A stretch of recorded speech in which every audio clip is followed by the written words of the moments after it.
Okay, so these negative emotions are a call for attention. You can actually think of them as sentient beings in and of themselves, and they want nothing more than to fulfill their purpose in the universe. Just like you and I, all beings want most of all to fulfill their purpose in the universe. And they will not rest until that is accomplished, and they will not depart until that is accomplished, until they have tried everything in their power to fulfill their purpose, which is for you to feel them. One of the things that they will do in order to be felt is to create situations that call them into your awareness, that trigger them, that provoke them, that give you an access to feel them.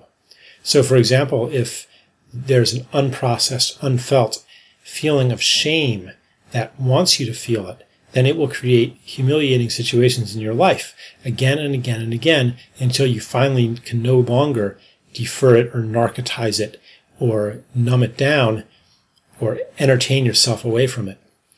Eventually it will be felt. And if the feeling is grief, rage, anger, fear, doubt, it will continue, those emotions also will continue to create situations in your life in order that they be felt. So, if you want those situations to no longer be present in your life, then you have to allow the feelings to fulfill their purpose. You have to feel them completely, which is kind of the opposite of what we usually do. Usually even if we understand the law of attraction, we try to shift our attention away from them and not to feel them even more. But that's what's required, to really be there with them and feel them and feel them and feel them until they're done. When they're done, they're free to depart. When they've departed, they no longer need to create those situations. So the answer to why these techniques seem not to work is right in front of our face. It's in the very thing that we've been avoiding. To feel them fully is to be fully alive, and that's actually a deeper form of positivity. To fully incorporate the negative, to not see any part of ourselves as something wrong, as an enemy that needs to be conquered. That is the deepest kind of self-acceptance.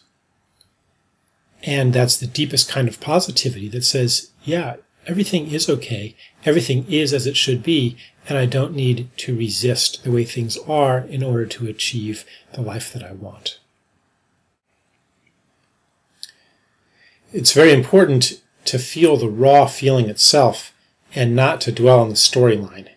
The storyline is what happened, he did this, she did that, and what it all means, and goes along with judgments. Things like, if someone says, I feel misunderstood, that's not a feeling. That's a story. The feeling is something raw and primal. It's something that any child could understand. It's not even something you understand. It's something that you feel.